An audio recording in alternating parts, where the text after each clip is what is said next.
Saudara, kelompok sadar wisata diminta untuk terus bangkit dan mengembangkan potensi wisata di daerahnya.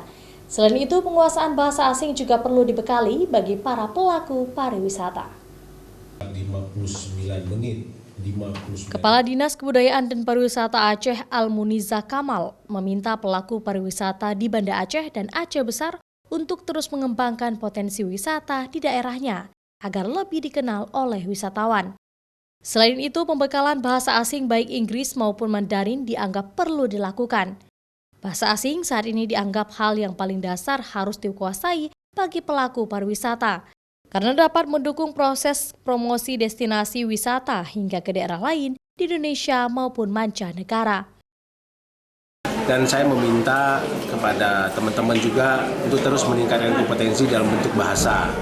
Kenapa bahasa? Karena ini adalah penyambung komunikasi. Jadi bayangkan kita ada wisatawan di luar negeri misalnya, tapi mereka sebagai garda terdepan kepariwisataan tidak mampu berkomunikasi. Ini kan juga nggak mungkin menggunakan bahasa isyarat, dan itu tentu tidak menyadarkan kita akan sadarnya wisata. Dan ke depan insya Allah kita pelan-pelan akan perbaiki kompetensi bahasa ini.